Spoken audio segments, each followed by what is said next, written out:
The coronavirus could become a pandemic. Federal health officials are saying that and preparing for it. Good evening, I'm Jennifer Griswold. There are now 34 confirmed cases in the United States, but already more than 75,000 in mainland China. Reporter Ruta Olsenaida has more on what we can expect in the United States if the spread continues.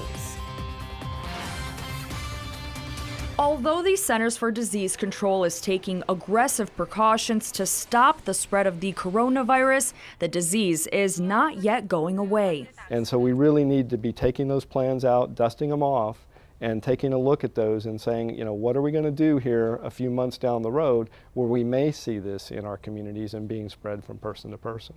According to a CDC official, it is likely that the novel coronavirus will continue spreading into our communities, person to person. The impacts of the virus could turn into a pandemic, meaning affecting the entire world. You may be hearing about schools shutting down and businesses closing in countries in Asia to reduce the potential spread of this virus.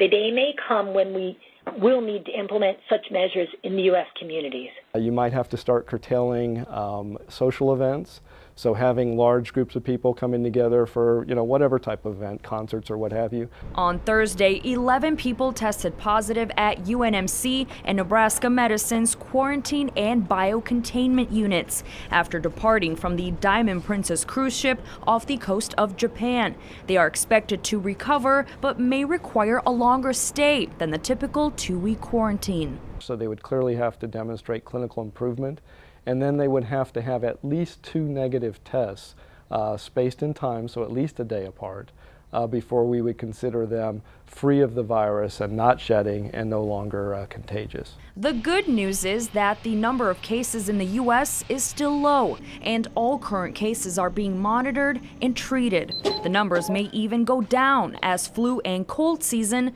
wraps up. Reporting in Omaha, Ruta Olsenaida, 3 News Now. Health officials dealing with the patients that tested positive at Nebraska Medicine and UNMC say the patients are in good spirits and recovering well.